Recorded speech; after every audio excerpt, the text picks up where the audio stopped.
Good afternoon, Raider baseball fans. After a day of cold weather and missed baseball games, we are back on today where your Rouse Raiders are set to take on the Bulldogs from Midland High School. Good evening, everyone. I'm Michael Francis alongside Jonathan Casper as Steve is gone to watch Andrew Kithil play today and getting some opportunities to pitch.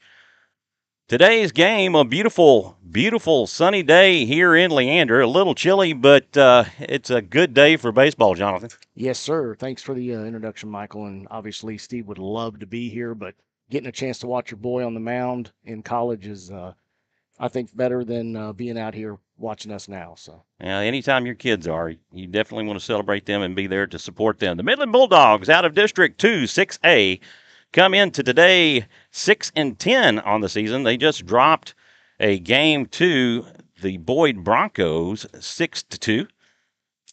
Their 2021 record was 14-17, and they finished 4-14 in district. Teams out of their district: Abilene, Friendship, Midland Legacy, Midland, Odessa Permian, and San Angelo Central.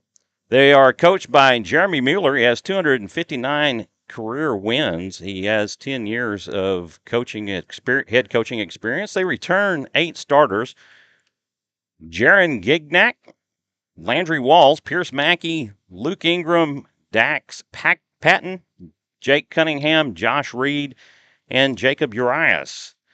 Rouse leads the series. They have a one-time meeting back in March of 2019, March 8th. In this very same tournament, Rouse holds the lead in that series, 1-0. Rouse won that game 5-1. Rouse Raiders looking to bounce back from a 3-game losing streak. They lost their last 3 losses came at the hands of Bernie in the Comal ISD tournament, and then they lost to Boyd, and they lost to Austin High. And so looking to bounce back from that loss. So made some wholesale changes in today's lineup, so we got some new faces in the lineup today. And we are excited about getting this thing going. It's baseball time in Texas as your Rouse Raiders are about to take the field. Your starting lineup for the Raiders tonight, defensively, number 4, Mikey Caputo will be the starting pitcher for the Raiders.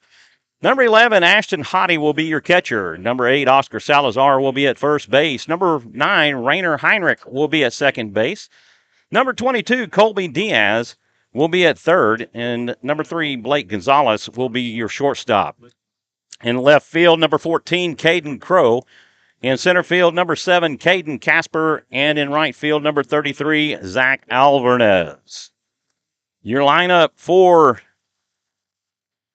the Midland Bulldogs. Leading off will be number 1, Dax Paxton at second base. Number 2, Luke Ingram, the shortstop, will be batting second. Batting third will be the first baseman, number 10, Pierce Mackey. Batting fourth will be the third baseman, number 3, Jake Urias. The designated hitter, number 11, Jake Langenhennig, will be batting for the pitcher, Michael Lujan. And let me see the lineup for that. I will get you his number here just 1 second. Number 21, Michael Lujan. And if I looked at my defensive roster, I would have saw that. Okay, my bad. Number 17, Jake Cunningham will be batting 6th. He will be in left field. Number 14, Wyatt Kruger will be in right field, batting 7th. Batting 8th, number 23, Jaron Gignac behind the plate. And rounding out the order will be number 20, Gavin Pinkerton in center field. I'll tell you what, Michael, we couldn't have asked for a better day than this. After that dreary day, like you said yesterday, today is just absolutely beautiful. As the old saying goes, wait around a few minutes in Texas and the weather will change. So. It is a great day for baseball. So we'll get the scoreboard set for you as we get ready to get underway with Dax Patton coming to the plate. Mikey Caputo on the mound for the Raiders. Caputo, a right-handed hurler. Raiders in their pinstripe uniforms with Rouse emblazoned across the chest. The first pitch offering. Called strike as Patton takes looking.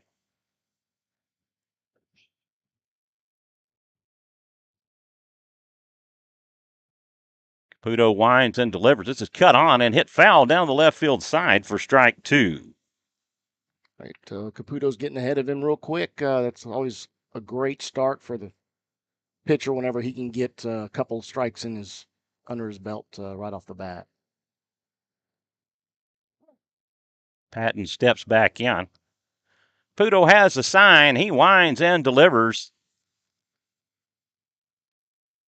Curveball hangs high for ball 1. Count goes to 1-2. And the scoreboard operator running a little bit behind. The 1-2 pitch, a breaking ball stays inside, and that will even things up at 2. Our good friend Mike Alepa on the scoreboard here in the press box. Many of you will remember Jake Alepa of some playoff fame last year. Patton caught looking on called strike 3, and that will do it for Patton. Due up. Number 2, Luke Ingram, the shortstop for the Bulldogs. He will step in from the left side.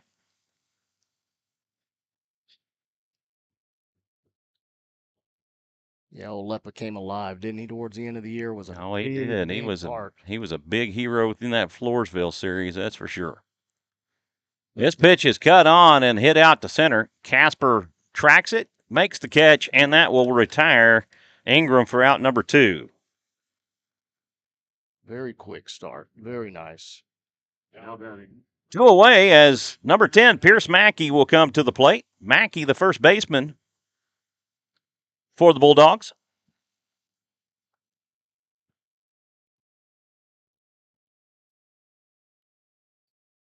It is a beautiful day in the neighborhood, as Mr. Rogers would say. Curveball hangs high for ball 1.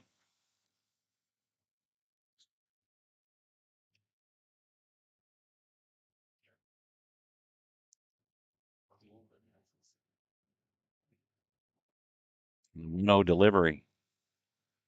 Misses low for ball 2. Got to get a feel for what this ump's going to be looking for, whether he's going to like that high or low. Now, that's the adjustment that you have early in the season, as many umpires are making their adjustments as well. That pitch fouled off for strike 1.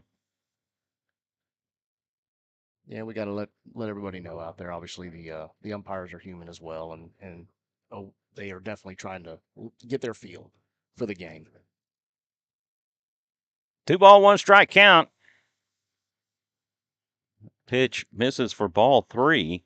Again, a very, very close one. Caputo comes set. He winds and delivers. Fastball misses low for ball 4, and the Bulldogs have a base runner on. That will bring up the cleanup. Number 3, Jake Urias, the third baseman.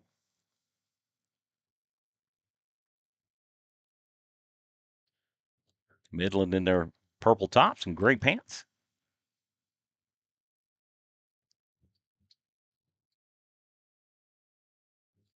First pitch offering down and away for ball 1.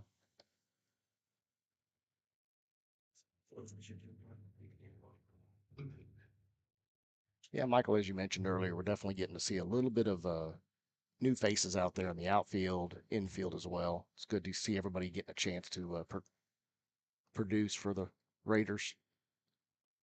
Pitch misses down and away for ball 2. 2 balls, no strikes for Jake Urias.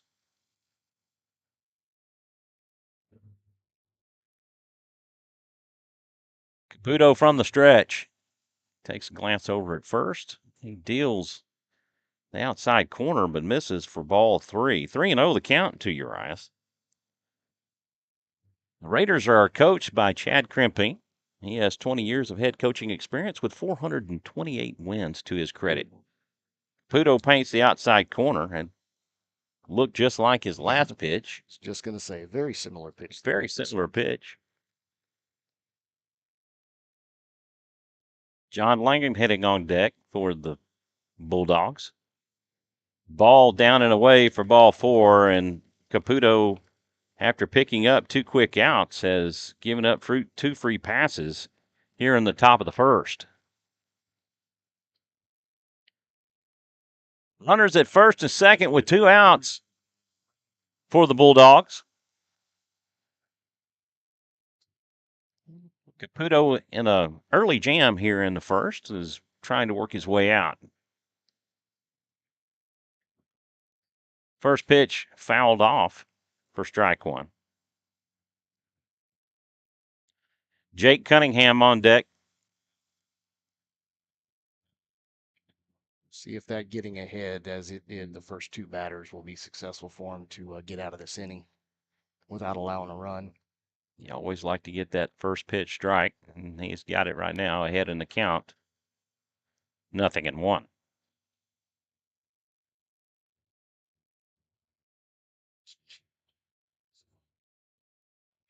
The 0-1 pitch from Caputo. He's trying to paint the outside corner.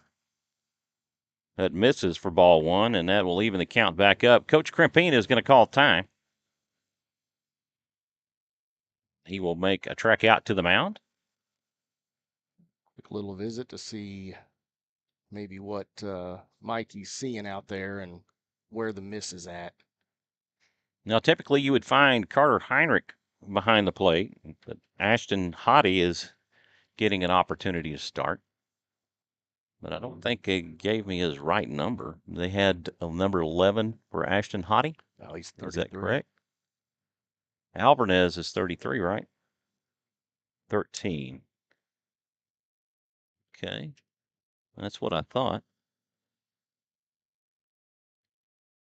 It didn't seem like that was right, but on the lineup card it was.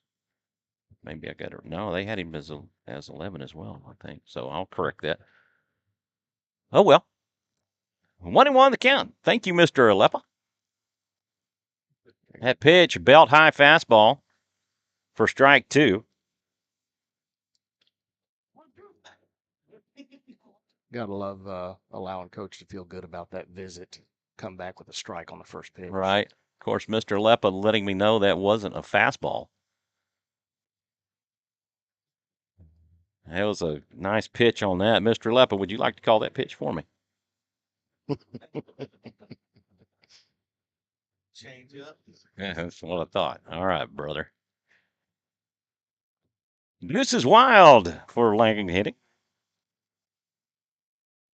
And he takes for ball 3, and he works the count full. Full count to Langan hitting. All right, best pitch here for Caputo.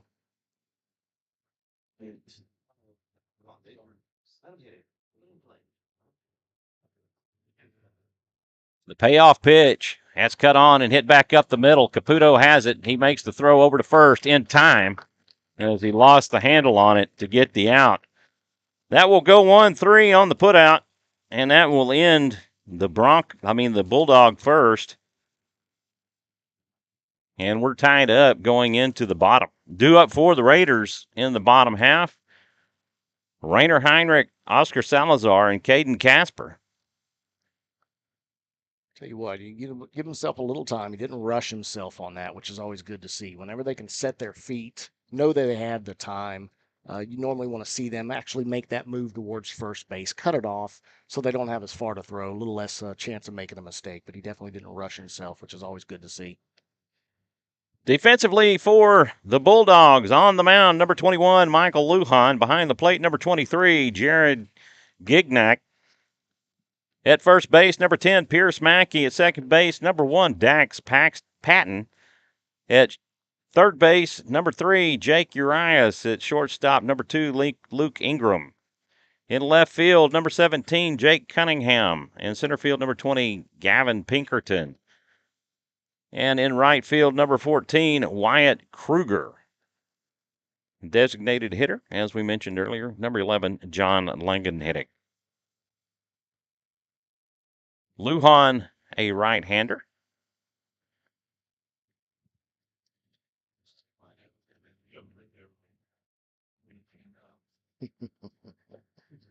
And if you're picking up a little noise from the crowd and the press box, obviously an Amber Alert that you're probably receiving yourself if you're watching this game right now. Yeah, that's the second one. It's funny when everybody's out there, you get it in stereo all around you. Right. Yep. That is true. Michael, hopefully we can see the offense pick up. One thing that they haven't been lacking is base runners the last couple of games, but being effective early, getting those early base runners. They've been doing it with 2 outs and a little too late, and not being able to put some runs to the plate. Raiders will face the Hutto Hippos in their second game of the day. That game's set to start at 5:45.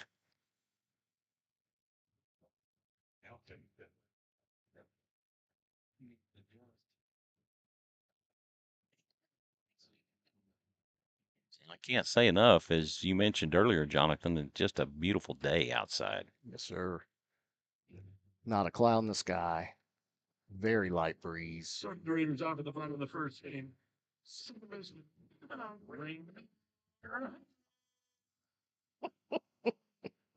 Raynar. Yeah, Raynar got that name when we were over in Laredo, Okay. which was interesting. And then I know old Don said he was going to utilize that for our first home game here. So Heinrich will dig in from the right side. Lujan pitching from the windup. He winds and delivers an overhand fastball. Just misses high for ball 1. Oscar Salazar on deck for the Raiders.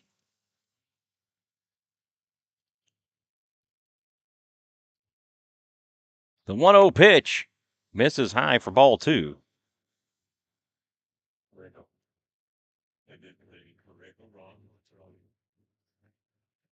2-0 the count to Heinrich. Lujan winds and delivers high for ball 3. a little struggle finding it early. Little green light, or do you say make him throw a strike first? He's proven that he's struggling to throw strikes getting started, so you kind of have 2 schools of thought on that.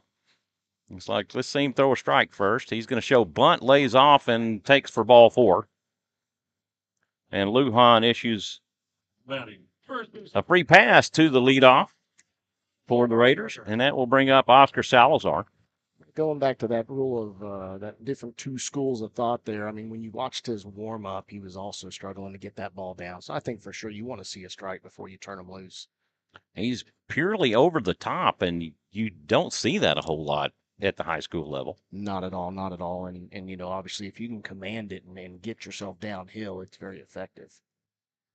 Another high fastball for a ball, and his first 5 pitches have been not even close to the plate.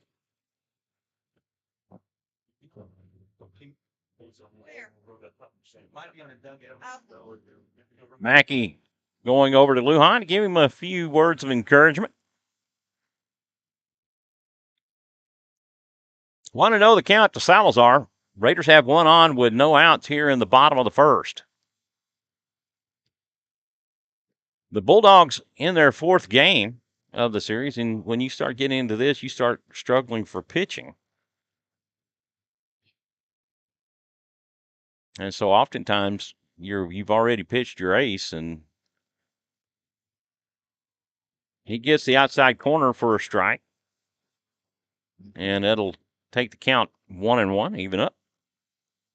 Finally finds that first strike, so let's see how it goes from here. I think we now have turn loose, especially with Oscar's bat. Such power. 1-1 delivery misses low for ball 2.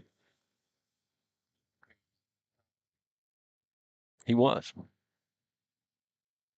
But Kingsbury was throwing what, in 90s? Yeah.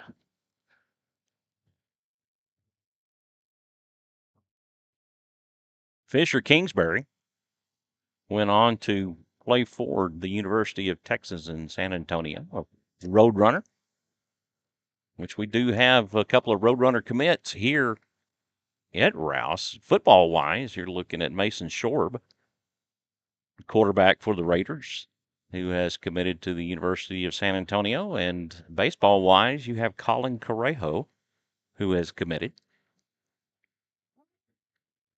That's right, Michael. And great story with Colin as he gets a chance to go where both of his parents went to school at Right. UPSA, one in volleyball and the other one in baseball. So that's a nice little legacy being built there for the Correjo family.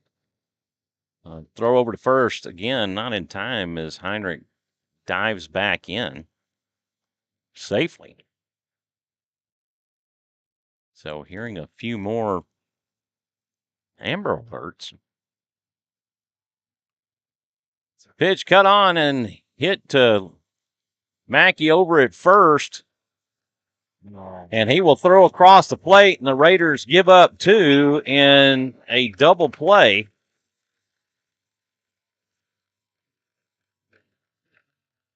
And Heinrich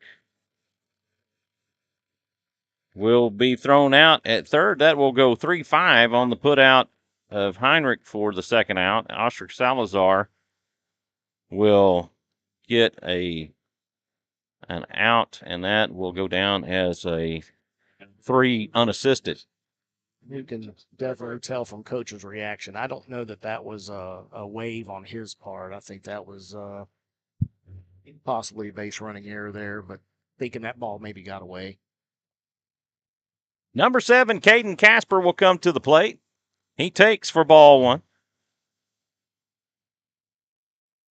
Raiders had a golden opportunity to get a runner or keep a runner in scoring position, but maybe making a base running mistake.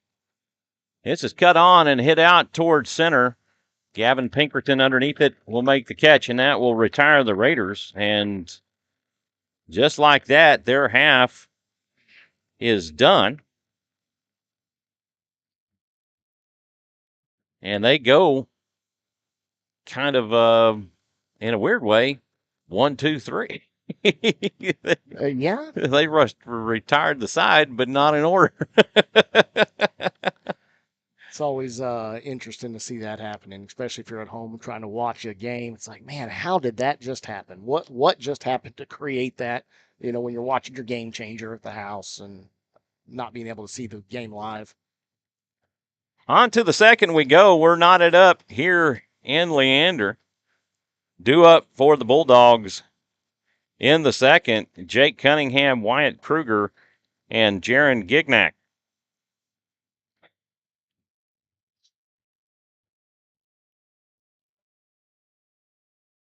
And, you know, those are some of the things that'll frustrate a coach is just making silly mistakes. And you start off the season, you know, everybody's firing and they're doing really well.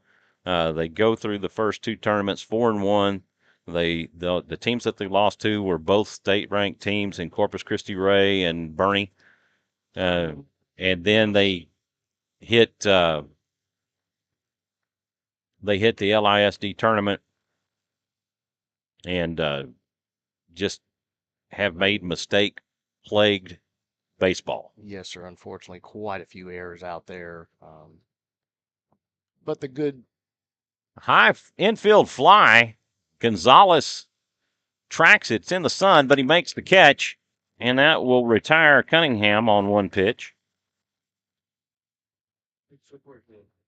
Sorry, I was going to say, you know, with it being tournament play, I think that's the benefit of having tournament play before the season starts. Gives you an opportunity to see what's going on and fix that. Right the ship before you start district play, which obviously is only 3 days away. Right, and that will be Wednesday. The Rouse Raiders will travel to Leander. Caputo winds and deals, misses down and away for a ball. And Leander being one of those, it's definitely not a slouch. They've come alive here lately. The 1-0 is cut on and missed. They're going to peel, but they rung him up. 1-1 the count to Kruger. District 25 5A. Curveball cut on, fouled off for strike 2. Is a gauntlet to go through for sure. Liberty Hill has been playing real tough. They've faced some good teams. Leander doing extremely well. Cedar Park and Georgetown also doing well in district. That pitch misses high for ball 2. That will even things up. So it's going to be a dogfight all the way through, and it was for Rouse last year as they went down to the wire. That pitch fouled back out of play. It went down to the wire to even get a playoff spot, and they went in as the 4th place finisher within the district. And then things kicked in, and the Raiders took down 3 district champions through the playoffs. Pitch high, and Kruger ducks out of the way for ball 3, and that'll work things full. On their way to Round Rock, and my goodness, you talk about a time to get hot. They did. Oh, for sure. Timely hitting. We talked about that quite a bit. That unbelievably timely hitting that team the entire season. And it came from a lot of different places. You know, it was never just the one guy, Right. which is always great to see. Everybody's getting hot at the right time. And Liberty Hill, you know, they were the team out, the team that missed. And I'll tell you what, you want to say a chip on the shoulder? They have I think one. they're going to be coming out this year firing on all cylinders For sure. and wanting to prove it. They're always a tough team. Historically, the Raiders have struggled against Liberty Hill.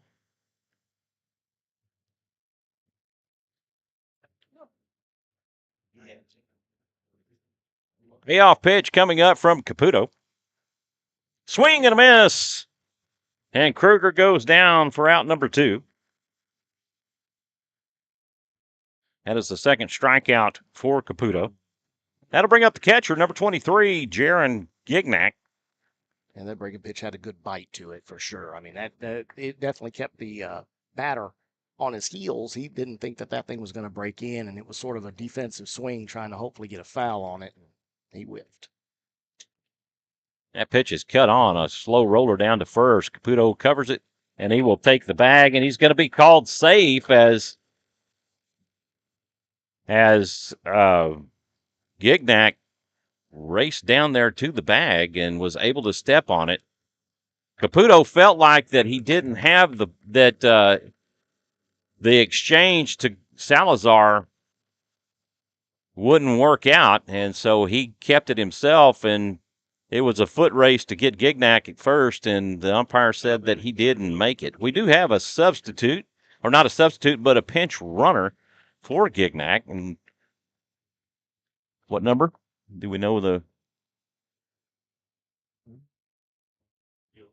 I think that may be number 12, Jorge Villalobos. And that will bring up, that'll be a single for Gignac. Throw over to first will not be in time as Villalobos dives back in. Number 20, Gavin Pinkerton, the center fielder at the plate. Dax Patton on deck. Caputo from the stretch.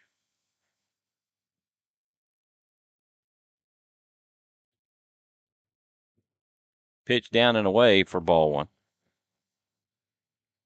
Raiders faced New Braunfels Canyon in the bi-district round to open the playoffs up.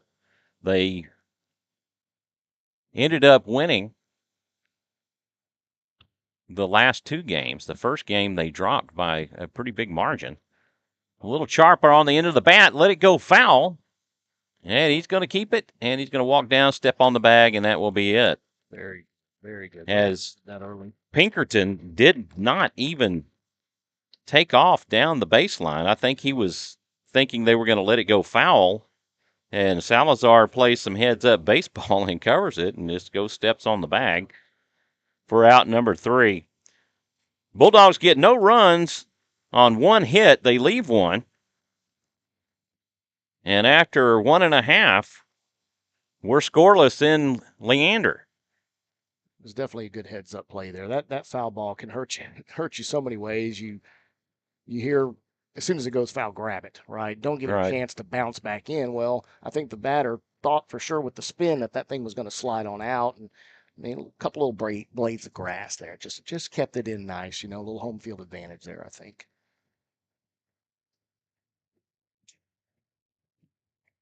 Raiders hoping to eventually get a turf field. We do have Glenn that does have a turf field, and the thing with LISD is that they say that they want to have parity throughout the schools so that everybody has the same, but I think the bond for that actually failed, and so Yeah, Glenn was able to take advantage, obviously being a brand new school or the newest school in the area, was able to get that turf field and a beautiful complex if you haven't been out there. So it is a nice field, and all the Leander ISD schools are fairly nicely situated. Leander has a beautiful field. It kind of has a green belt backing up to them, and Cedar Park has a residential neighborhood backing up, and they got peacocks over in that neighborhood. So every time you go to Cedar Park, you get to hear the peacocks. it's a very interesting sound if you've never heard one, that's for sure. And then Vandergrift, they're out there by themselves. And their baseball field is backed up 22, Colby. to, I believe, 4 Points Middle School over there. Yes, sir. And then Vista Ridge is just right off of Vista Ridge Parkway. Vista Ridge Parkway. And they're across the street from Gupton Stadium, their football stadium, Shears Stadium. LISD has two shared stadiums, AC Bible Memorial and John Gupton Stadium. Cedar Park and Vista Ridge play over there, and Glenn, Rouse, and Leander share AC Bible. Lujan over the top misses low for ball one as Colby Diaz stands in.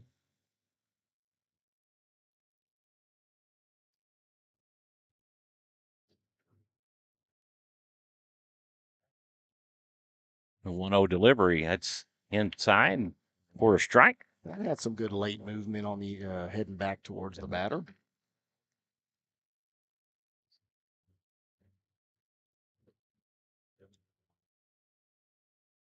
The 1-1 pitch.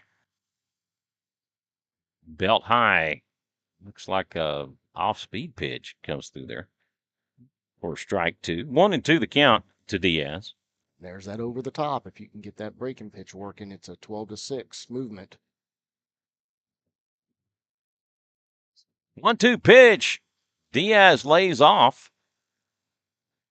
And Gignac appeals to first, saying that he went around. And the umpire said no, he did not. And so Diaz able to check his swing for ball two, and that will even the count up at 2.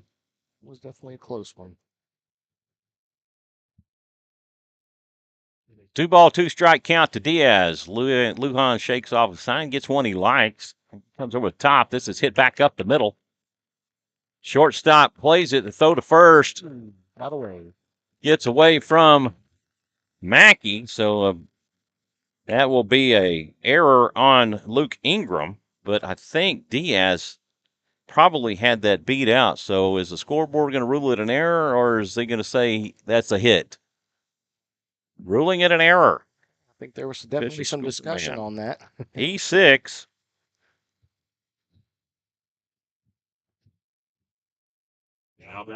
As Diaz reaches, Raiders have their second base runner on, and that's going to bring up the designated hitter, Colin Correjo, who we previously mentioned, the UTSA commit. Batting from the left side. Diaz extends his lead at first. Correjo lays a bunt down. It goes foul down the left field side, and Diaz will turn around and make the trip back to first. Yeah, that worked very effectively for Colin last year. He was able to pull that bunt off, reading that third baseman, playing deep. And, you think he's doing it to advance the runner, which is obviously the case, but he would make it first every time. It's very nice. Mikey Caputo on deck. The 0-1, that's inside for ball two. Oh, ball one, strike one. Yeah, that's foul. I'm sorry, my bad. Thank you, Mr. Aleppo. What would I do without you? I had to put you on the Rouse Raider Booster Club payroll. Me too. Me too. That's all volunteer. Pitch. That'll be a wild pitch as Diaz will advance to second base.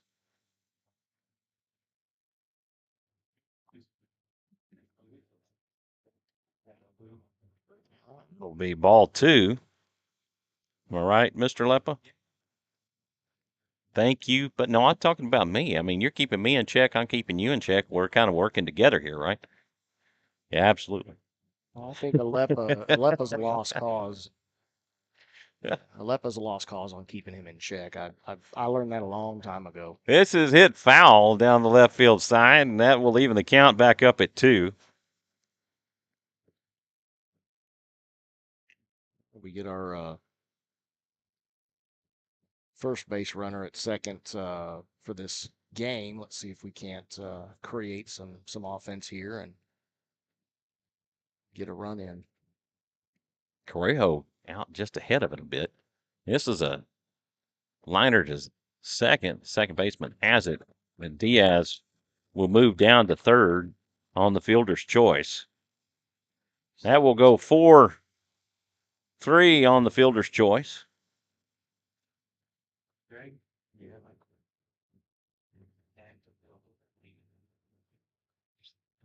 And just as effective as a bunt is to advance that runner and get him down to third. Now with only one out, see if we can't drive one deep and get a little sac fly here. Open up the scoring.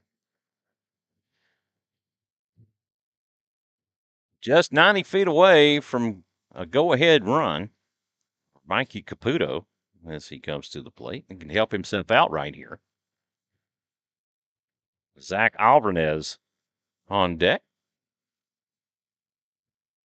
Lujan from the stretch, he deals low, and that gets away from Gignac, but he's able to get to it. Diaz was not threatening to come home.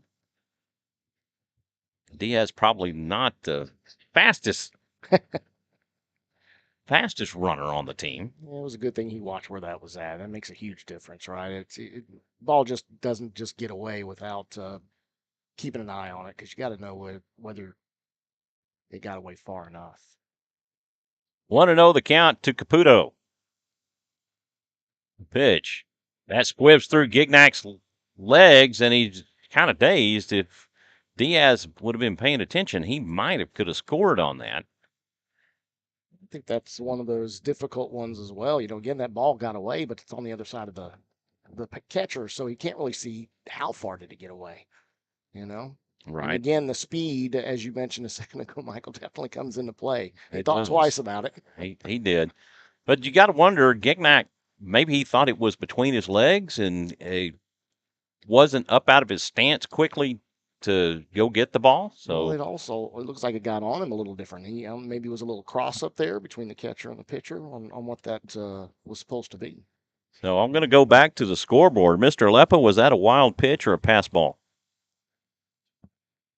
Oh, my goodness. Yeah, this one right here. The most recent. This most recent one. I'm sorry, my scorekeeper is just botching things all together. The count is 3-0, as Mr. Leppa has just reminded me. He's super fast on that, isn't he? He is. Captain Obvious. And we like to have a lot of fun up here. We got some good guys. We've been working together for an awfully long time. Yep. 3-0. That ball misses low for ball 4, and that's the third free pass issued by Lujan in the game in between these 2 innings. That will bring up Zach Alvarez, the right fielder. So 32. Michael Leppa. Oh, Sam Walsh running for Mikey Caputo. Sam Walsh, we know what he can do, as he showed last year. He does have some speed. He is a fun young man to watch when he's on the base paths. We have Zach up the plate. I tell you what, he was hot in that first game on Thursday, going 3 for 4, playing out of the right field as a senior. See if we can't drive some in here. Runners on the corners with one out. Lujan takes a look over at first. They're going to throw down to second, and it's going to bounce into center field. And that will score Diaz on the throw. The Raiders take a lead, and the runner advances to second. Raiders have one on with one out. One run has scored.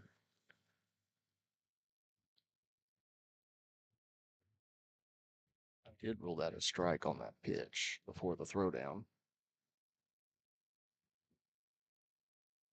That pitch misses for ball one. That will even the count up.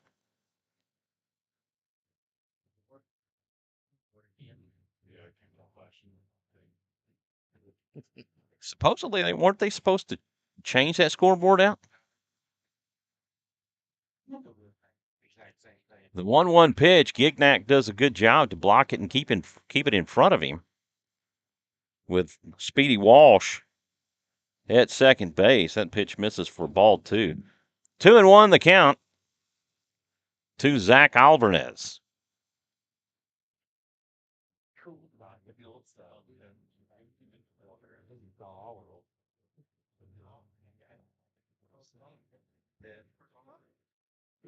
Alvarez calls time, and Lujan will step off and reset.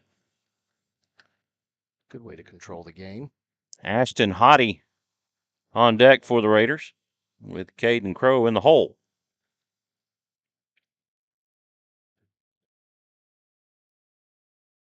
The 2-1 delivery. That's in the dirt. Again, able to keep it in front. For ball three, and Gignac is getting a workout behind the plate, and the Bulldogs have some action going in the bullpen. And Coach Mueller goes out to talk with his team. We want to thank everybody for tuning in and watching Rouse Raider Baseball on SHN Sports. Quick little visit, try to calm him down. Reset the mind before you go after the next batter.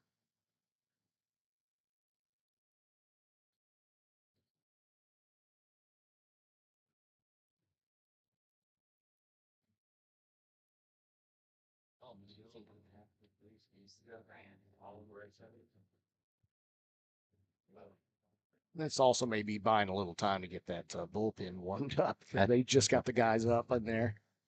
That's usually the case, right? Yes, sir. Talk as much as you can until the umpire comes over and tells you need to speed it up a little bit.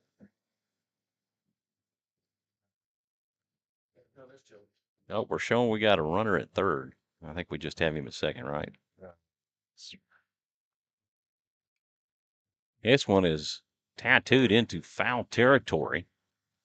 And Wyatt Kruger able to get to it and will make the catch. Walsh will advance as he slides short, but Yeah, able to get there. pulled a little Willie Mays Hayes there, but luckily the ball wasn't waiting on him at the bag.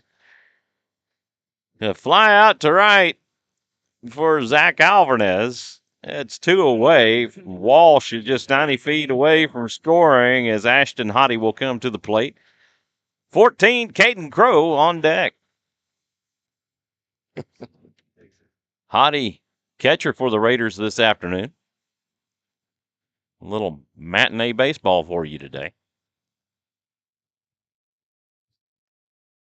First pitch offering high for ball one.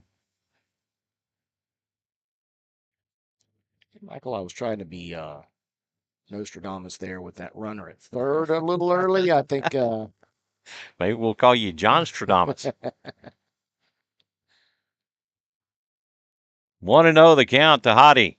He swings and fouls it off for a strike, and that will even it up at one. good cut there. Just missed.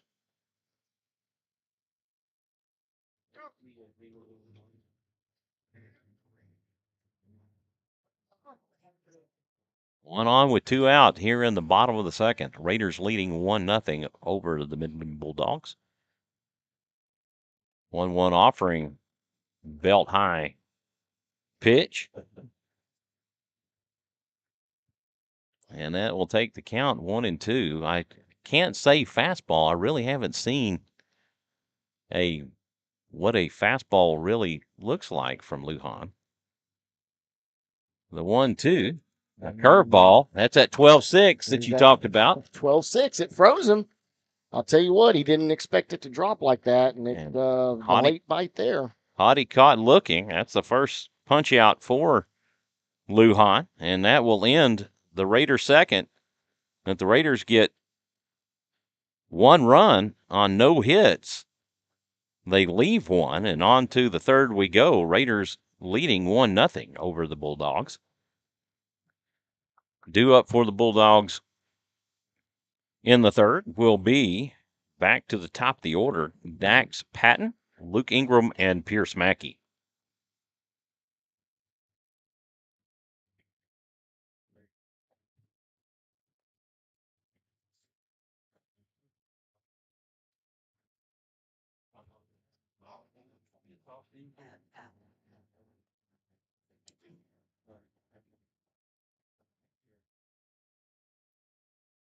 We'd like to take the opportunity to thank everybody for watching Rouse Raider Baseball on SHN Sports. I'm Michael Francis, along with Jonathan Casper, as Steve is taking the day off. A beautiful day for baseball, as we have mentioned. If you're a Midland Bulldog parent or family, we appreciate you tuning in and getting the opportunity to watch your team play. Yeah, with that sun nice and high in the sky now, I'll tell you what, sunglasses are a must out there for everybody in the field. An interesting thing is that Game Changer has added to where they can watch the game on Game Changer as well. So, correct. It's technology these days, right? Right. The only thing you don't get the interesting type of announcing that comes along with some games is what we try to do here at Rouse. And maybe not true announcing, but you definitely get the voices in the background that happen to be walking by your screen that's videoing it for you, because while it's videoing, the microphone is on. So first pitch to Patton, misses for ball 1. So there's definitely some colorful commentary from the crowd. Swing and a miss for a strike, and that will even things up at 1. Caputo in for his third inning of work. Don't know if we have a pitch count or anything. Somebody has. He's at 37 pitches. Pitch misses for ball 2. 2-1 the count to Patton. Patton's 0 for 1. He was caught looking back in the first. 2-1 delivery. This is cut on and hit out to left. Shallow. Not Cunningham. Crow underneath it makes the catch, and that will retire Patton. When died on him there, he thought it was going to float a little bit deeper than it did, but he was able to run up on it. Nice two-handed grab, make sure of the catch. Well, the way the field faces, these outfielders are looking almost directly into the sun. And so an added challenge of having to make a catch. And Luke Ingram will take for ball 1. Not sure where that one missed. Yeah, that was very, very close. As Mr. Alepa just reminded me, that was straight down the middle. That's where it missed. 1-0 the count. That pitch in for a strike. I think that was the makeup call there. Yep, same exact pitch. I think the umpire must have been listening to our broadcast and hearing Mr. Alepa. The 1-1 misses low. That pitch down close to the dirt, and Hottie makes a good play on it. Count goes to 2-1. 2-1. This is cut on and hit to Gonzalez at short. The throw to first in time as Salazar lays out for it. Now, talk about a stretch, and he did. Yeah, the stretch is definitely something that's could hurt you, as we have found out in a previous game on Thursday evening. Right. Nathan Miller, unfortunately, is not able to play this game as a result of that stretch. That was a little extra. I will have to say one of the best. I won't say that he was the best first baseman, but he was the best at stretching out like that. Pitch out inside for a ball.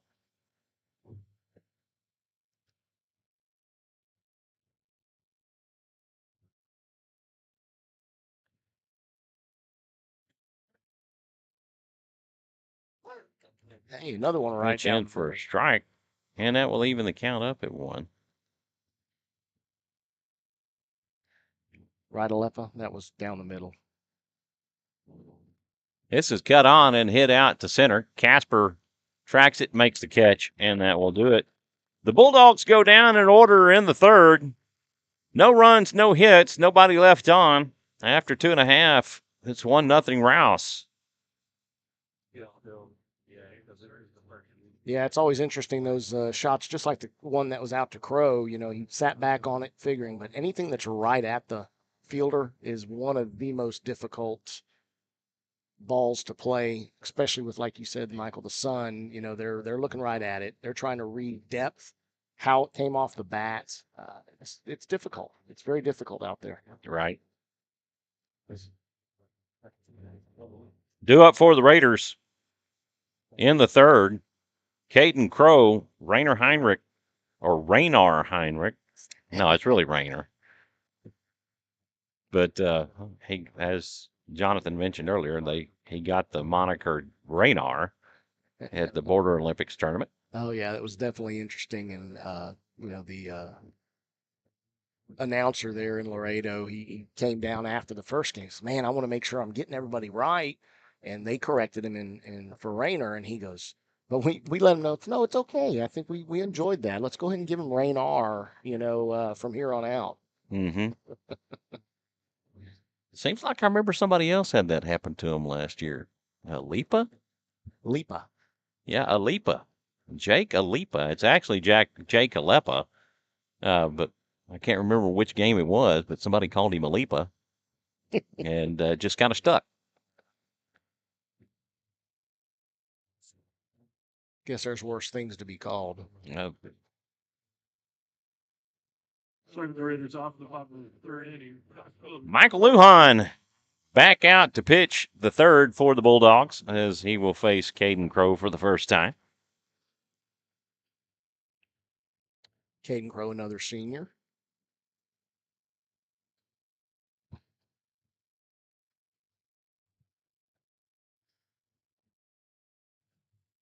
Calls time. I don't know if it's something on the field or he's telling somebody to get back in the dugout or what. He held up. The umpire did. Lujan from the windup. That pitch sails high for ball 1.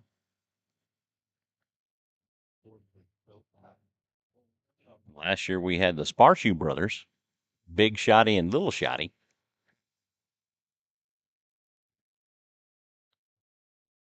The 1-0, that's in for a strike. And then this year we have the Heinrich brothers, even though we don't have them both on the field at the same time. And then we got 2 Millers that are not brothers. Yes, exactly.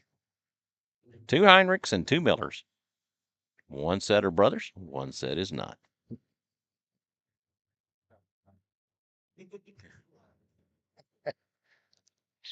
Mr. Alepa, we want to keep things G-rated around here. The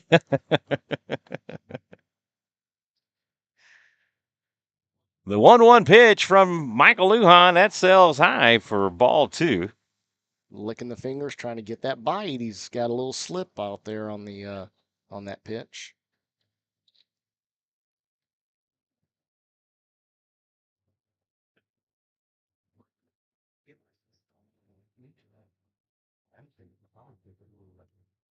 Pitch is cut on and fouled back out of play for strike 2, and that will even the count up at 2.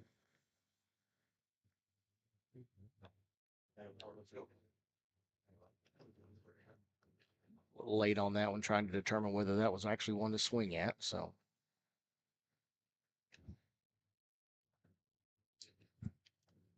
The 2-2 pitch. That's inside for ball 3, and Crow works the count full. that's what you love to see your leadoff do, whether any inning that is to definitely get to see some pitches up there. And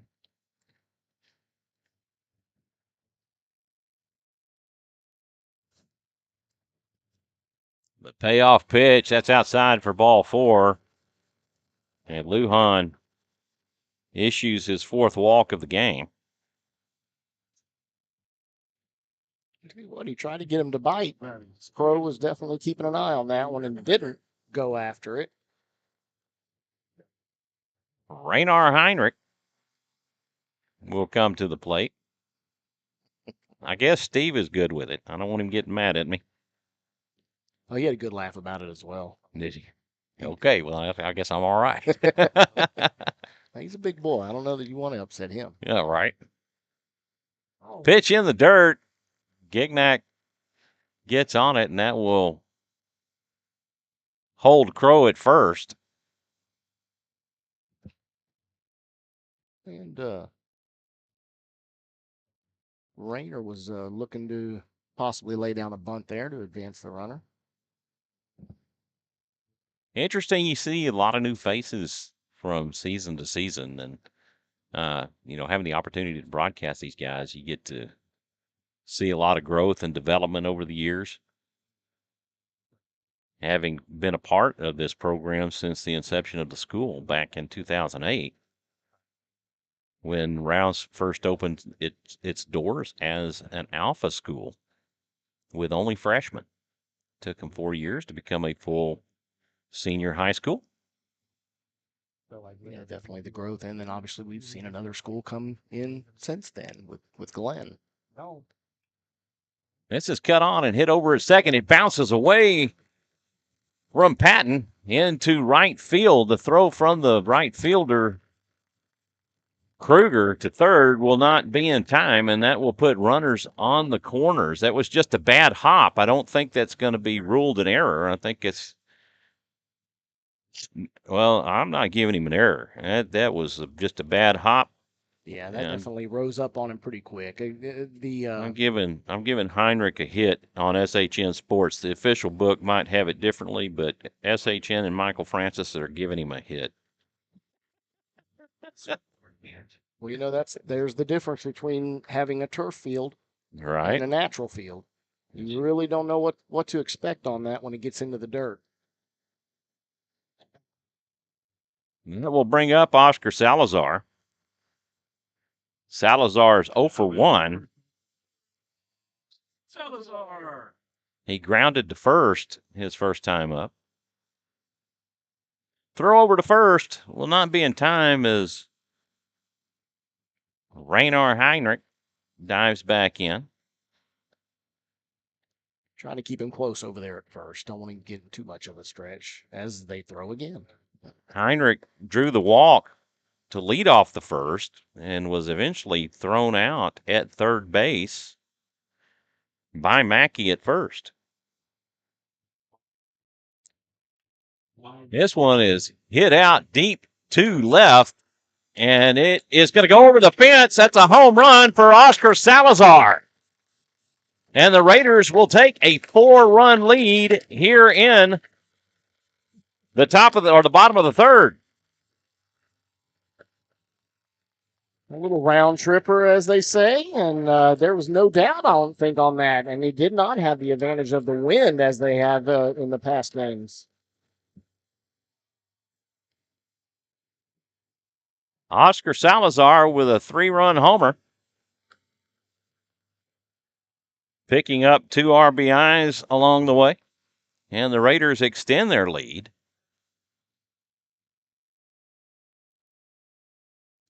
To 4. How about in center fielder, number 7, Caden Casper. Oscar Salazar, just an extreme talent, a very talented freshman from last season that made all-state honors as a freshman. Next pitch offering. This is tattooed by Caden Casper into left field, and Raiders are back on board. And here comes the bats again, as we had earlier in the season. You know, it was definitely a lot of hits. And, of course, going back to what you were saying with Oscar is not only, I mean, he's a great talent, unbelievable bat speed, but I'll tell you what, he really impressed on the mound last year, getting a win in the playoffs, you know, when it was a situation where the primary pitcher was going to go game 3. And that will bring up Colby Diaz, and he is a very dangerous hitter. Diaz had 7 homers last season, and he's got 1 so far on this season. 2, excuse me. Thank you, Michael Eppa. And that 7 home runs is a Rouse record. He takes for a strike as Lujan drops that 12-6 on the outside corner. Or was I wrong on that one, Mike? Never mind. I figured he probably will. The throw down by Gignac will not be in time as Casper will pick up the stolen base. It's definitely a great pitch to pick for that steal. It was a little high and inside, a little bit harder for that catcher to handle. At least he wasn't late on that one. And again, And Lalepa is on a tear. He's missed us. He's missed us.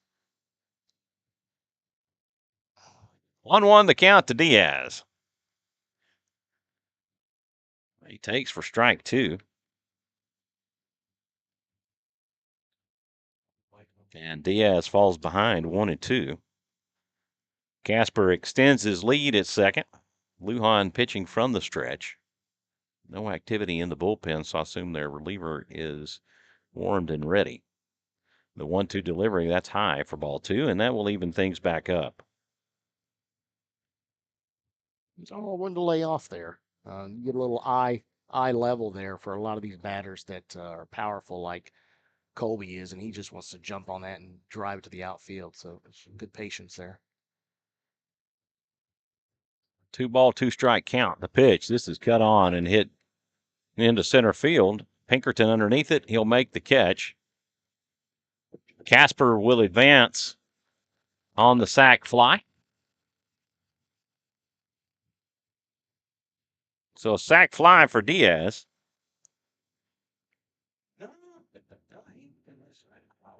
Good job to recognize on the runner's part to see where that ball was hit. Was it going to be deep enough? He's got enough speed to make it to third without much of a problem. And he did. He went in standing up.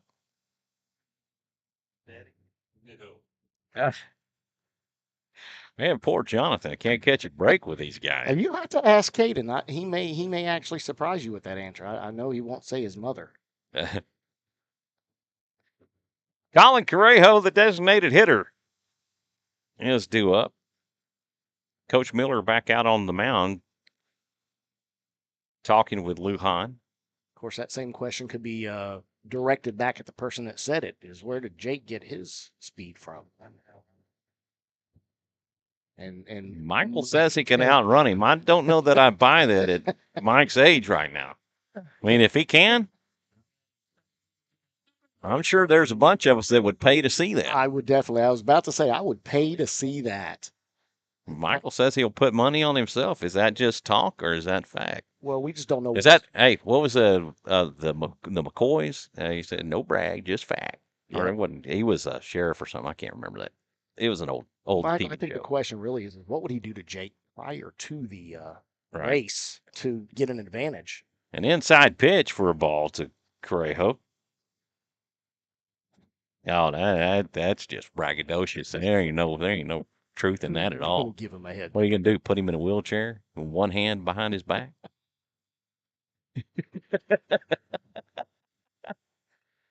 It is lined back up the middle. That is going to score Casper. A base hit for Colin Correjo. Well, folks, I think it's too late for the boots in the press box here. Save your watches. Yep, It's it very is. deep. It is deep, and we're all smelling what he is stepping in. Okay, this grandpa grandma. Mm-hmm. No brag, just fact. Skates on it. Mm-hmm. Mikey Caputo comes to the plate. He drew a walk his first time up, so looking to continue the Raider scoring here in the third. Lujan deals high for a ball. And Lujan struggling to find the zone. Not sure what his pitch count is right now. 52? 52 pitches, and he's through 2 1/3 so far.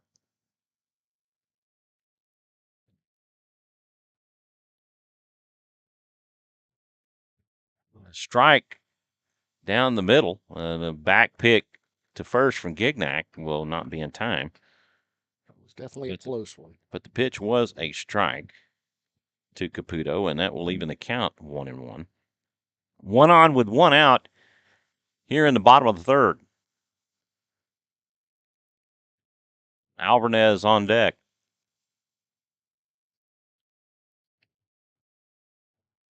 Lujan deals a throw to Gignac, will not be in time, and it goes into center field. But Correjo will hold at second. Both of those up the line from the catcher, trying to get the base runner on the steal. 2-1 the count to Caputo.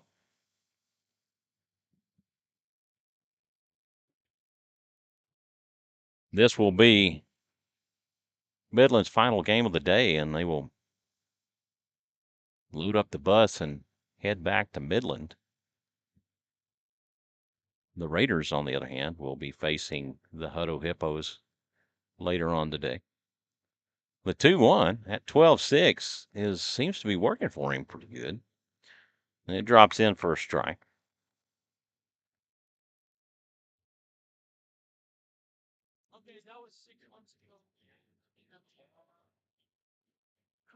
Lujan comes set. He deals a fastball down and low. And that works the count full.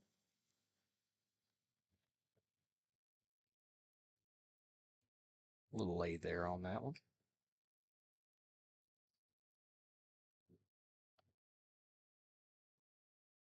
A payoff pitch. This is cut on. It's a high infield fly. Ingram underneath it makes the catch, and that will retire Caputo. Now batting right fielder, number 32, Zach Alvarez. Yeah, just missed that one. Just a little underneath that one was Caputo. And that will bring up Zach Alvarez. Alvarez flew out toward right as Kruger was able to run it into foul territory and make the catch. Pitch down and in for a ball.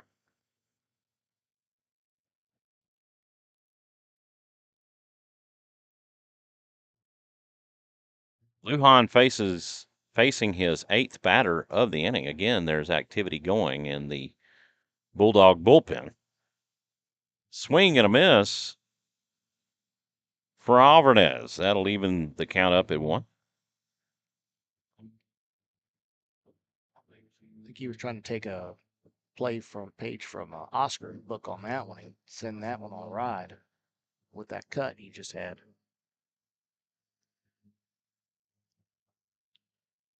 The 1-1 pitch. That's right where you wanted it. And he takes for strike 2.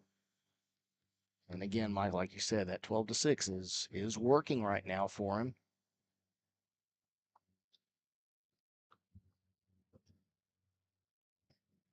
Lujan takes a look back at second. This is chopped on. It's a slow roller to the back to the pitcher who has it and throws to first. And that will do it for the Raider third. Let the Raiders get 4 runs on 3 hits and 2 walks. Actually, let me change that. They got 4 hits. And in the third inning. And they leave one. And on to the fourth we go. Raiders leading 5-0 over the Midland Bulldogs. Due up for the Bulldogs in the fourth. Jake Urias, John Langenhennig, and Jake Cunningham.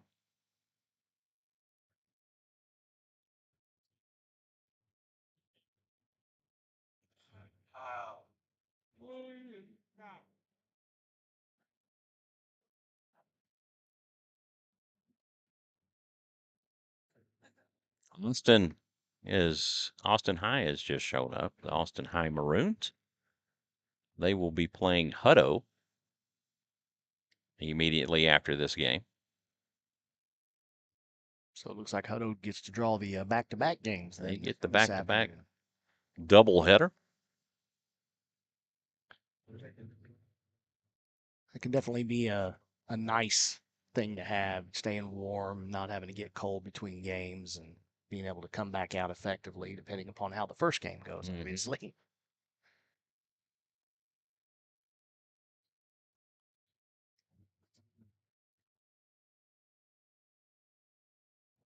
Caputo back on the mound to pitch the fourth.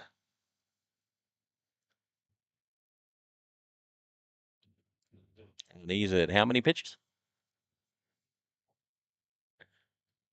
Caputo at 45 pitches through 3 innings.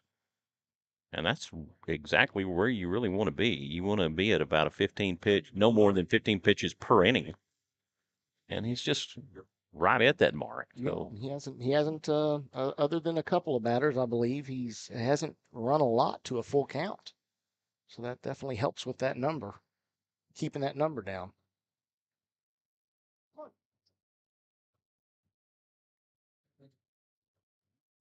first pitch offering to Urias.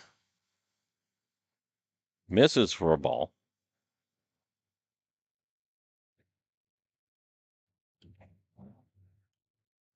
This pitch is cut on and kind of hit over the shallow right field, and Heinrich able to camp underneath it and retire Urias. 2 pitches, 1 out.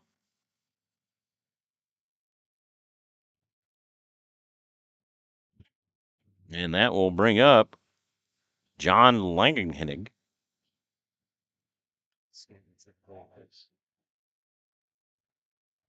Jumps on the first pitch, drives it through the 5-6 hole to left field. Okay. All right. I am being reminded that it isn't Hutto that's playing next. It is Boyd in Austin. How about left fielder? Okay. So I guess Hutto would just had the one game that they were playing today. I guess for some reason I had in my mind that it was the other way around. It's interesting. They may have played you're right, at one of the other fields. That pitch misses down and away for ball 2.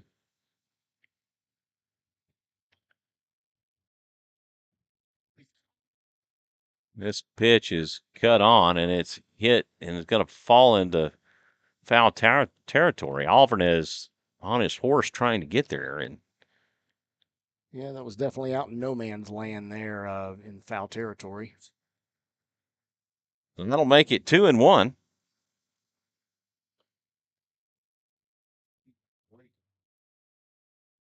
I do need that. Thank you, Mr. Lepp. If you get me a cup of coffee after the game, that'd be great.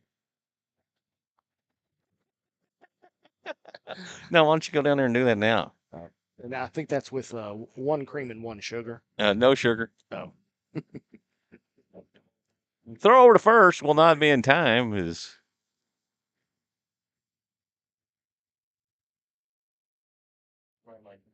Oh, what am I? Oh, I guess he I must have missed something. I got your back, Michael, on that one. Oh, I okay. at least let everybody at that's home what know it what is. was going on. That's what it is. Yeah, you were gazing into Aleppa's eyes, I think, a little bit. I think I was. So what's the count to 2 balls, 1 strike to Cunningham? I appreciate you, Mr. Casper. Mr. Aleppa, dude, don't make me look into your eyes anymore.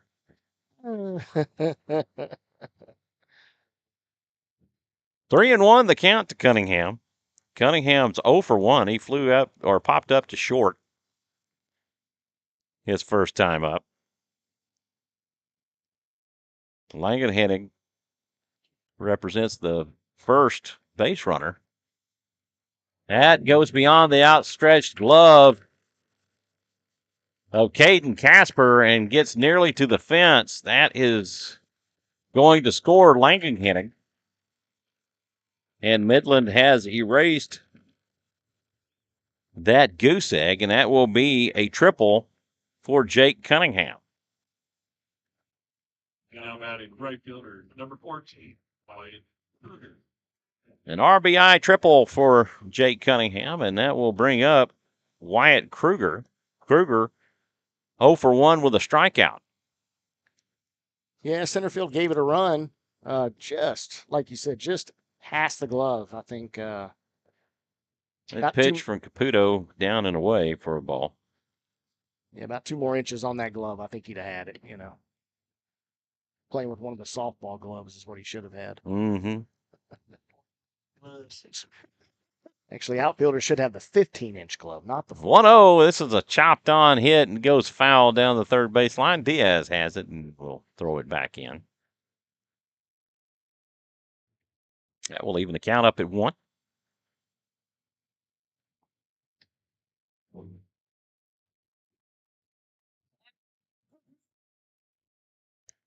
Caputo from the windup.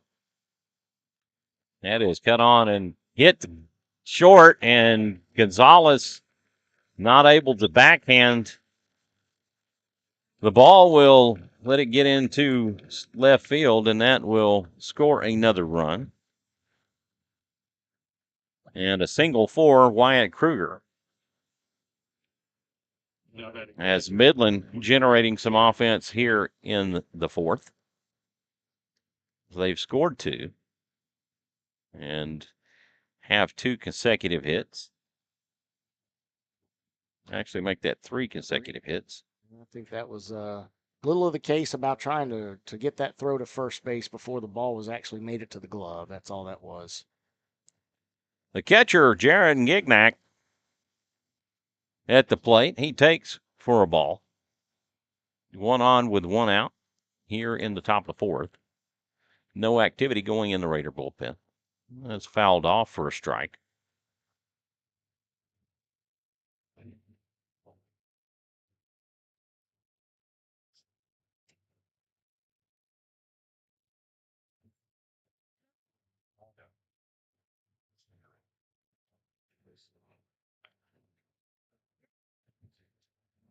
A beautiful day for baseball.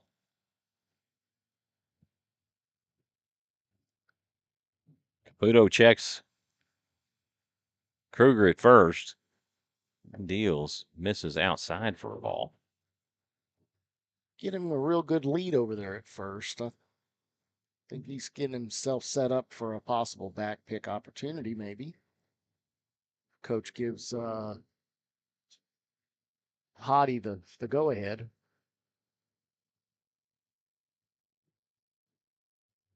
Looks like some activity starting to happen in the Raider bullpen. Getting loose. I see some bands being stretched over there. Can't quite see who it is through the netting.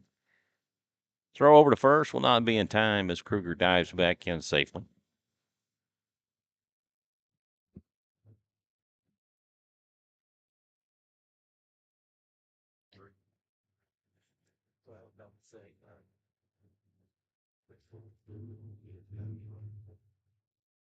Caputo from the stretch. This pitch is cut on and hit out toward left. Gonzalez unable to play it, and that's going to fall in for that's going to hit his glove. I'm going to see if they're going to rule that an error. That is an E, so a very catchable hit.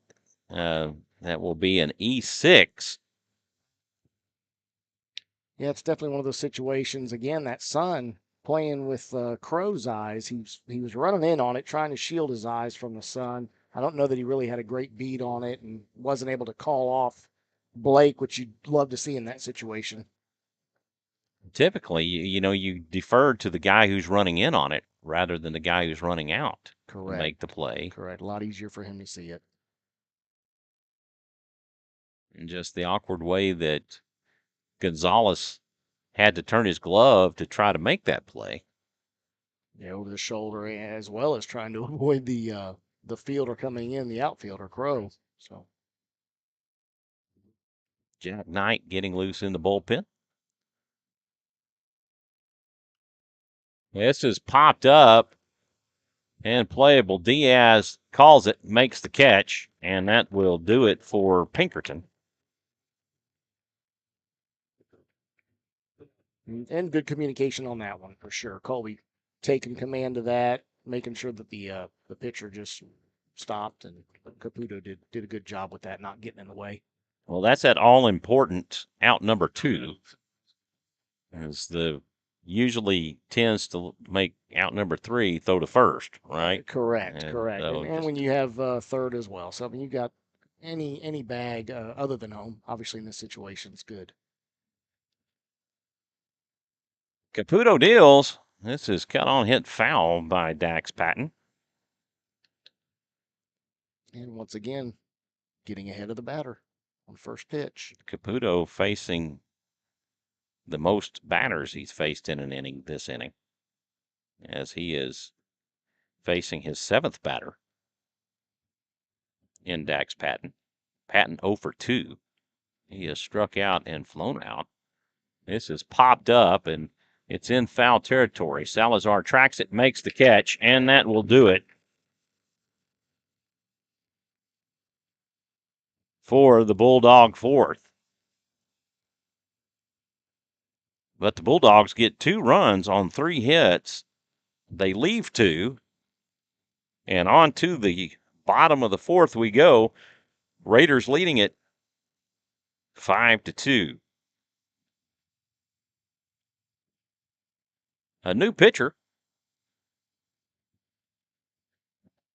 and that is going to be John Langenhenning coming in to pitch. Langenhenning, the DH, now will be hitting for himself.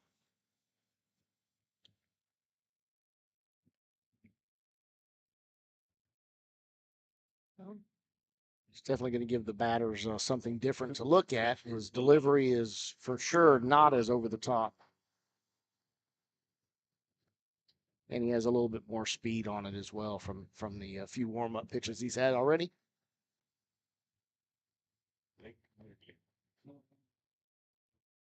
Yeah, it's Langenhenning.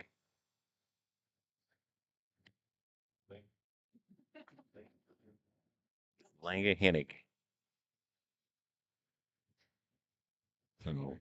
Trying to work on it. Sometimes you got names that are kind of tongue twisters. I know when we played last year, New Braunfels Canyon, they had a Latino that was playing, and his last name was so difficult to pronounce that it started with a Y, so we called, or his dad said, just call him Y-Man.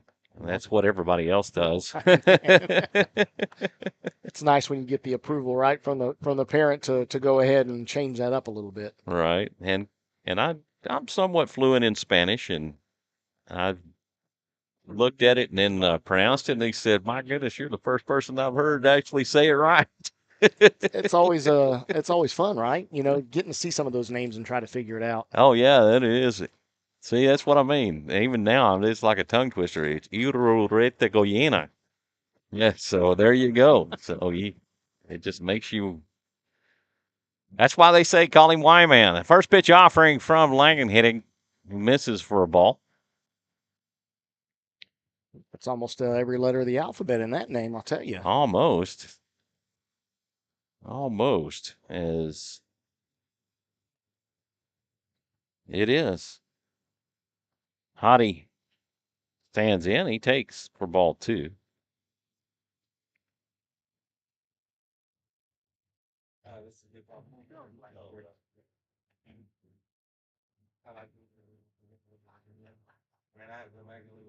Gignac out there talking to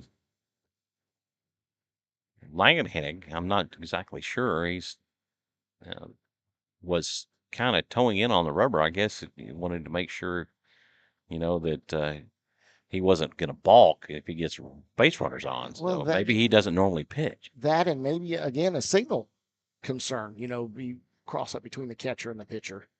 Langenhennig going from the stretch, and that pitch will sail wide for ball 3. Yeah, after that last pitch, he sort of looked back to coach and trying to figure out. I don't know if again whether that was a mix up there and supposed to throw a different pitch.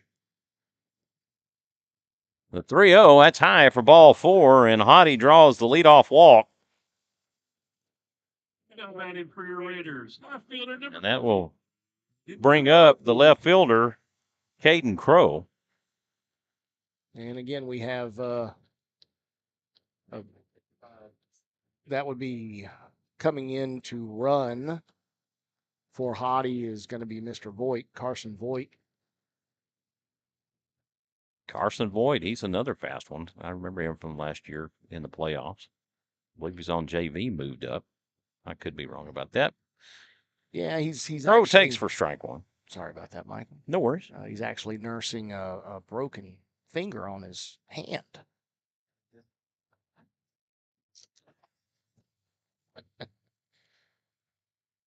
Oh, Aleppa.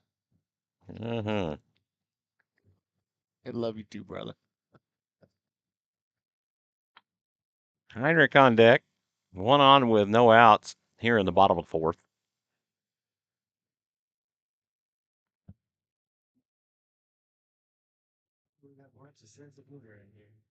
It is a good thing. Raiders will be running up against a time limit. I believe the time limit is no game should start after 2 hours.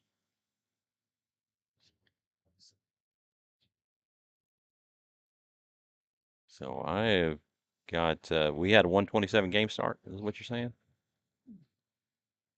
That pitch called a strike, but I mean, the catcher couldn't even get it. It was so low. But Yeah, that was inside and low. So that's interesting. interesting. Having thrown Yeah. 4 straight balls on the previous batter, and then he's. Well, they didn't like you trying to get batters to swing, right? This isn't Little League. The 0-2, and that's fouled off. Crow now having to be put in kind of a defensive position. Sure.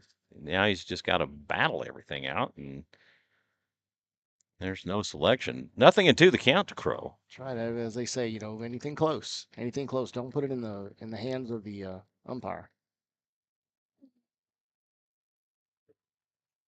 Just like that. All right. And again, that seemed a little high for a strike right there. And sometimes you happen to think, if you hear fans in the stands that are going, ooh, then he's second get because he was slow on calling that, a strike, and he only did it after the fans were making it sound like that was some dirty pitch. Yeah, a little fan reaction for sure. And to see him get that low pitch and then a high pitch to go with that, that's not something you really like to see as a pitcher.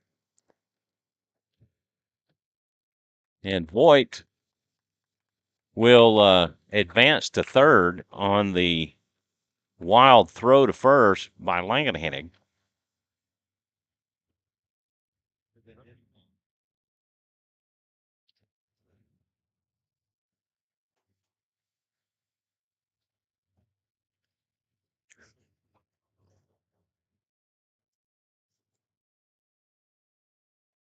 Langenhennig toes in on the rubber. Rainer Heinrich stands in.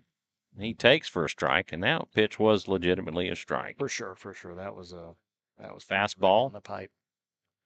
Right down there, no question about that. Oscar Salazar on deck.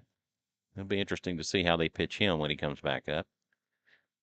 The 0-1. That's in the dirt and squibs away from Gignac. Langenhennig over to try to cover it. And Voigt does a little bit of Willie Mays Hayes kind of slide on that. Yeah, I think he was watching earlier. Sam Walsh.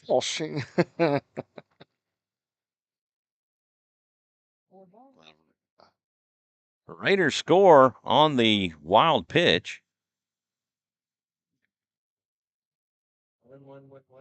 And it's a 1-1 count to Rainer Heinrich.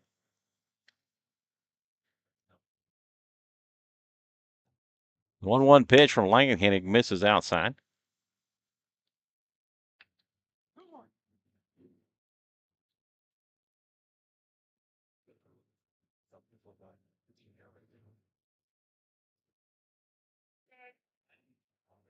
Two-one delivery. That's going to hit up the middle. That's going to be a base hit for Heinrich. As Alepa pointed out, that definitely was in on the hands on that when he fought it off, was able to get enough of the bat on there to send it into over the pitcher's head and right over the second base bag. And yeah, middle infielders having to converge on it, right?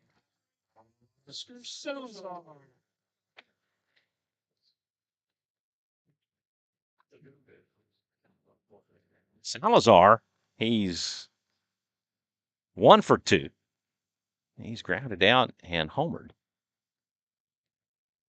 He will take for ball 1. Like you said a minute ago, Michael, it's be interesting to see how they pitch to him. Will they pitch to him or will they actually pitch at him and give him a free base there? Right. 1 ball, no strikes. Pitch is a strike, but the throw down to second will not be in time, and Heinrich has a stolen bag. Definitely a lot better throw on that one compared to the first two where he tried to throw on the second. He actually had that one on the bag. The past ones he's thrown down have been to the right field side of the bag. For sure. This one was dead on the bag.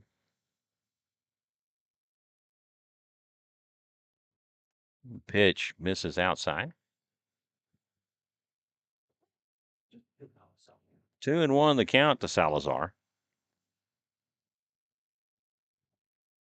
Just a bit outside. Bob Euchre. 2-1 misses for ball 3, and Salazar with the green light. Anything in his wheelhouse. Caden Casper on deck.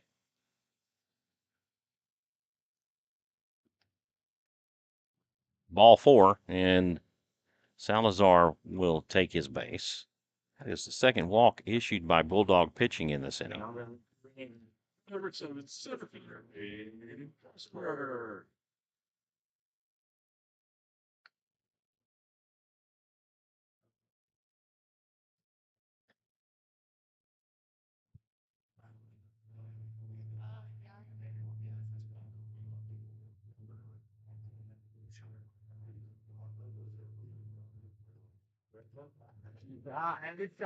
This is hit out to left center. Casper with a deep shot to left center, and the left fielder stumbles over it. That's going to score Heinrich, and Salazar will come around to score as well. Taking the first pitch. And driving it through the hole out there. Casper with a 2 RBI double.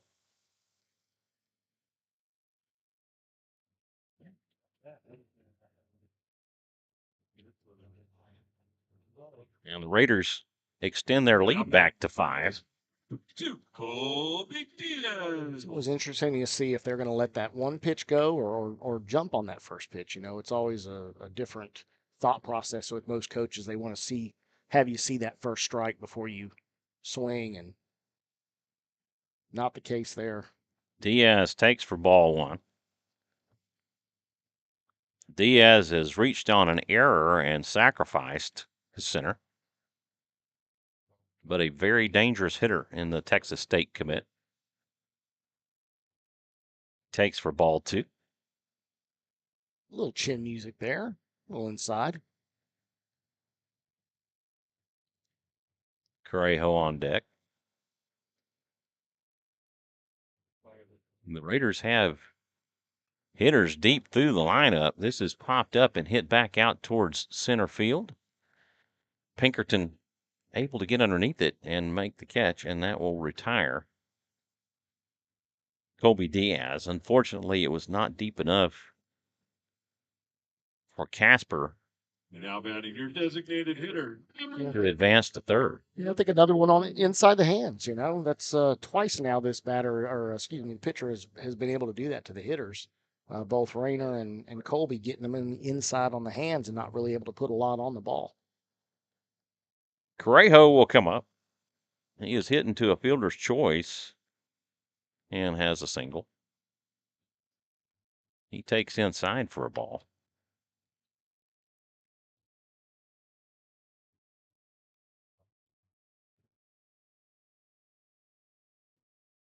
Cheer. Good. 1-0, that's way outside for ball two. So we were talking earlier about when Caputo started the top of the fourth, that he had only 45 pitches through 3 innings.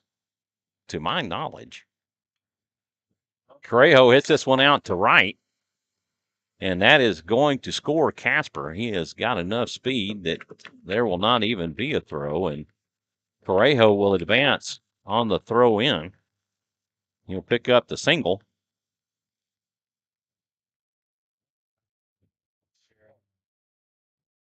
And then advance on the throw. And advancing on throw, that's, again, a big part of baseball.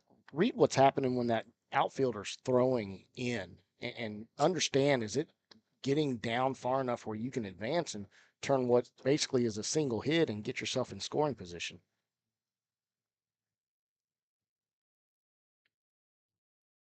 First pitch in for a strike as Caputo will take.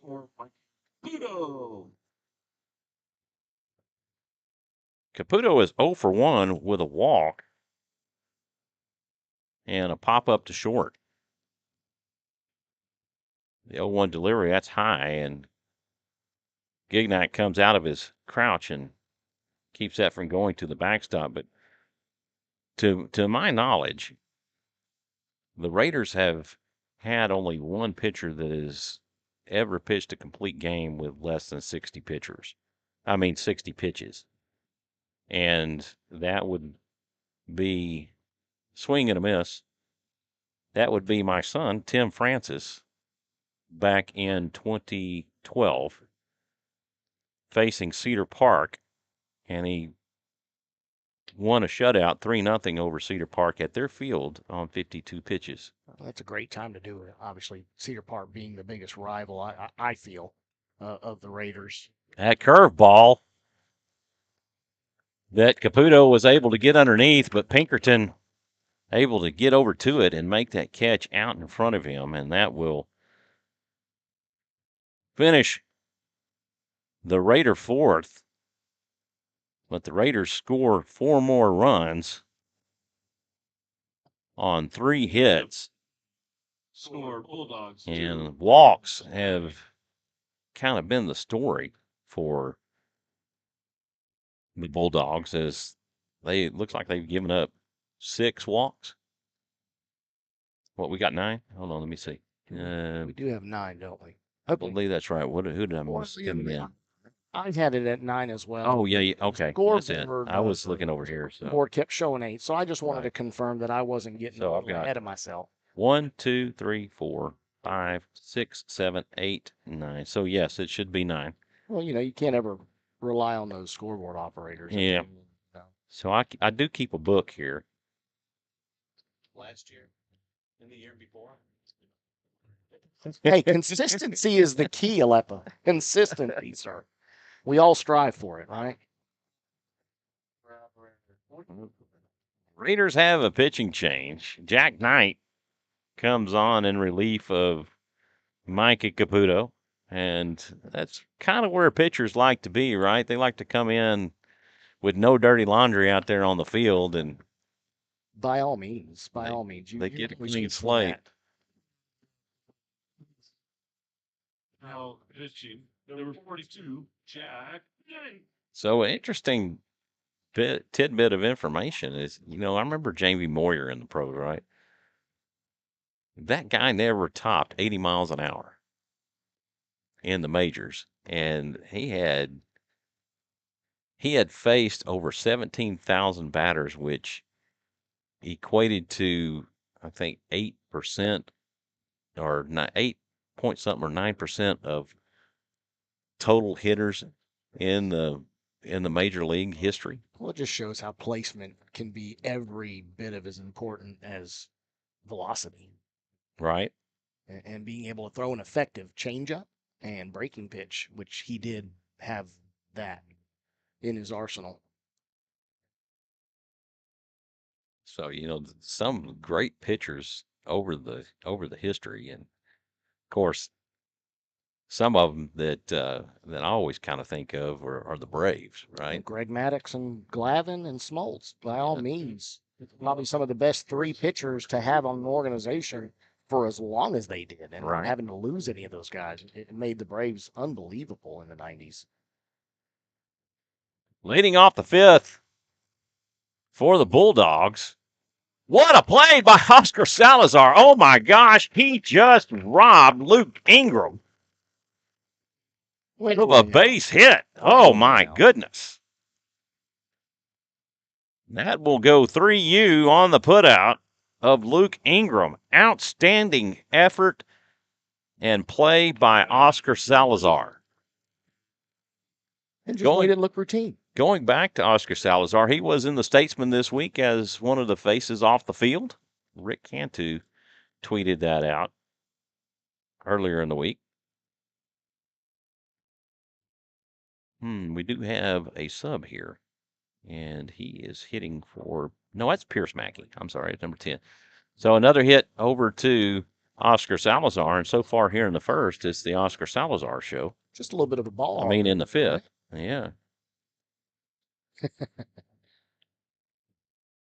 2 hits to Salazar, 2 outs.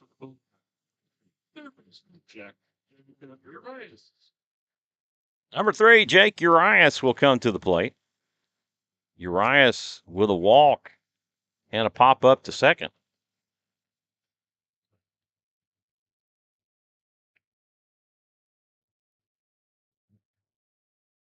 Quick little visit from Hottie to Jack Knight. Discuss this next batter.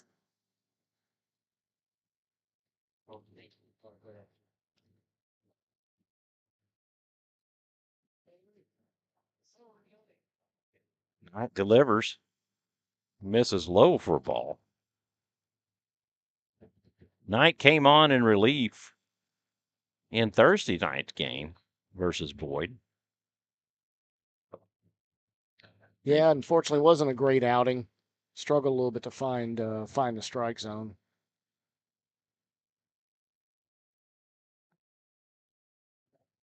Two balls, no strikes to Urias.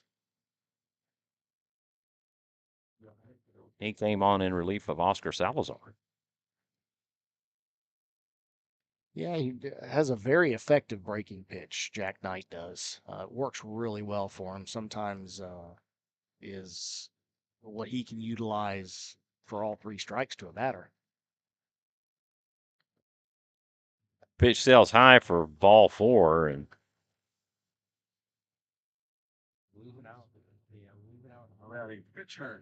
Raiders have given up only their second walk of the game.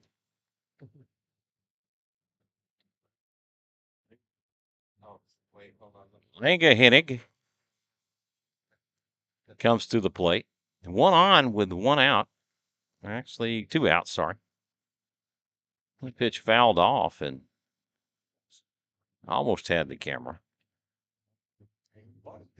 Yeah, I think that camera or video and will definitely hold up better than a phone will. I think so. Breaking ball There it stays is. high for ball one. There was that breaking pitch.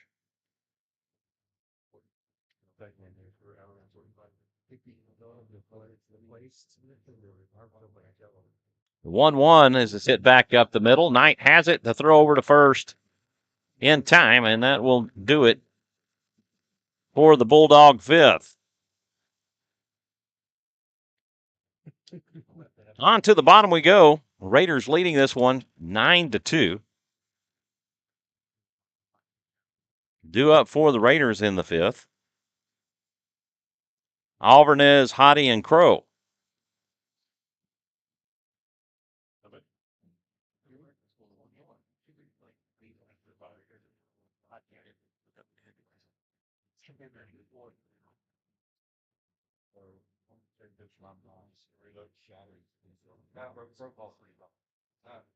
Let's see, I believe number 17.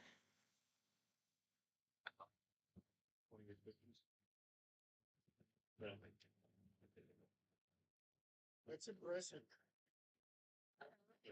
Jake Cunningham comes on in relief of John Langehinnig. Langehinnig had 28 pitches. And he goes one inning. Yeah, and he that was just like, oh.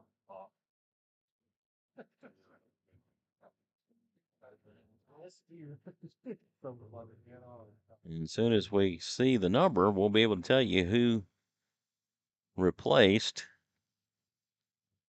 Cunningham and left. Looks like number 9. Coming in to pitch for the Bulldogs, number 17, Jake Cunningham. Do we have a number 9? They have a number 9.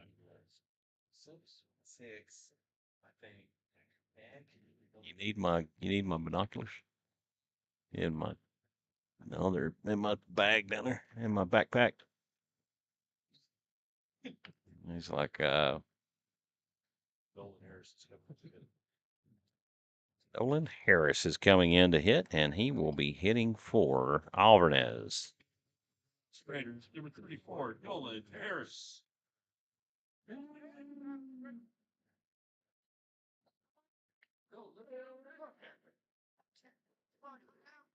Nolan Harris will get his first at bat of the game as he faces the newest pitcher, Jake Cunningham, and Alvarez will take for a ball. Harris batting from the left side.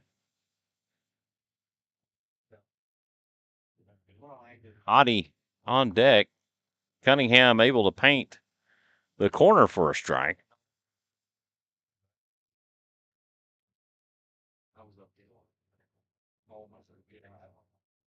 Pitch misses outside for ball 2.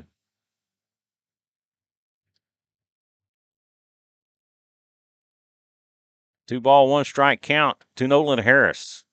The wind and delivery from Cunningham sails wide for ball 3.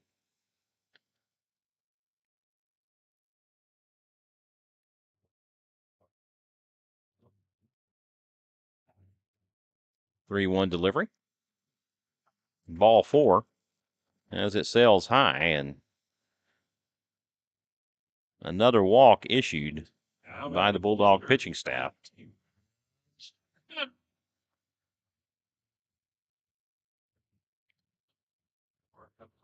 Looks like Carter Heinrich coming in to run for Nolan.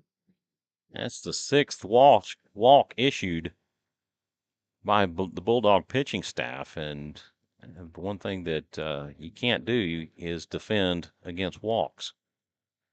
It's a little difficult. Ashton Hottie comes to the plate, and he will take for a ball.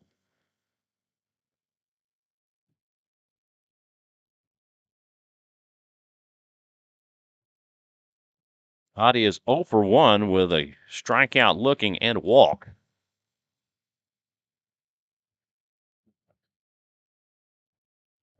The 1-0 delivery, a swing and a miss for strike one. That will even the count at 1. Big cut there from Hottie.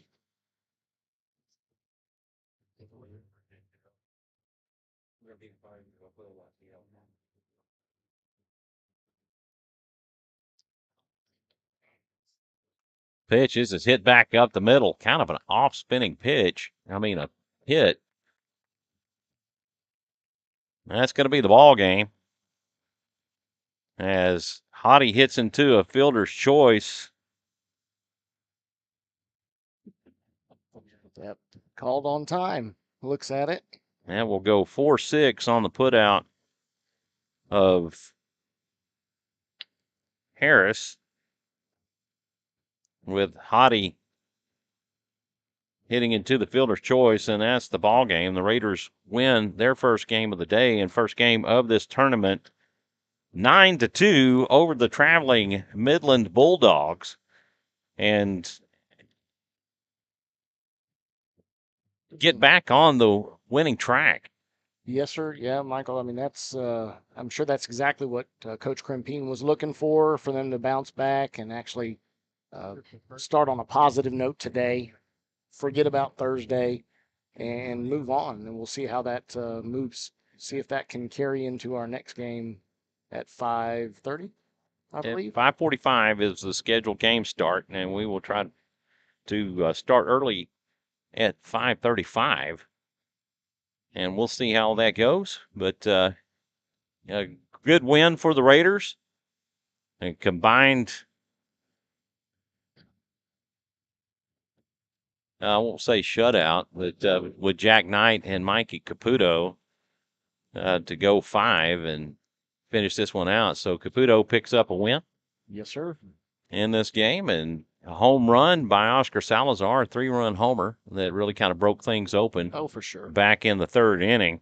It's great to see them getting the bats going. You know, something that they relied on so much in the early part of the season in the other two tournaments. You know, they were getting 11, 12 plus hits every game, Right. and winning them in landslides. You know, similar to today. You know, so obviously getting the bats going makes up a lot for, you know, any errors, which obviously they didn't have many this game, Right. which is again another big plus to take away from this game versus the previous two on Thursday. You know, there was quite a few errors in those games. Yeah, and errors just eat you up, and that's what ate them up on Thursday night when they played Boyd, and Thursday morning when they played Austin. Right. You know, they just kind of a rough start. Well, the errors, and again, topped by the fact that they weren't hitting. You know, so Right. yeah, you can hide errors. You know, it was I believe 11 errors through two games on Thursday, and you know, not many Not many hits. But this is a very talented Rouse lineup, and coaches will tell you that this is the lineup that can hit top to bottom. Correct. And that was one of the reasons why I believe, even though they didn't return a lot of seniors, only having two seniors coming back and returning less than half of their starters from last year, you know, they were given a very early high ranking in the state for 5A because of the fact that the hitting was going to be a big plus for them this year. Yeah, it definitely was. In one poll, they were ranked 2. Another one, they were Texas High School Baseball Coaches Association had them ranked as number 1. So very talented team here at Rouse, and they can definitely compensate for making errors. But you got to be hitting. You got to be hitting timely, and you got to be hitting anywhere other than straight to position players, right? Yeah, being a little snake bit, and unfortunately, yeah, squaring up is obviously great when you go right at somebody, as they would say. That's a little snake bit, you know, when you're batting. But if you can continue making solid contact, that's going to come around, you know, and that's the one thing about baseball, right? It's all about the averages, law of averages. You know, you're going to have those guys that are normally a 300 hitter. They may get on a streak where for a month they may be batting 600, but you know, at the end of the year, they're back to that 300 because it's a law of averages out here. Right. Well, the Raiders back on their winning ways. And we will be back to broadcast at 5:35. So be back as the Raiders will finish off their day versus the Hutto Hippos. He's Jonathan Casper. I'm Michael Francis. We thank you for tuning in and watching Rouse Raider Baseball on SHN Sports. We'll see y'all in a while. Goodbye, everybody. Bye.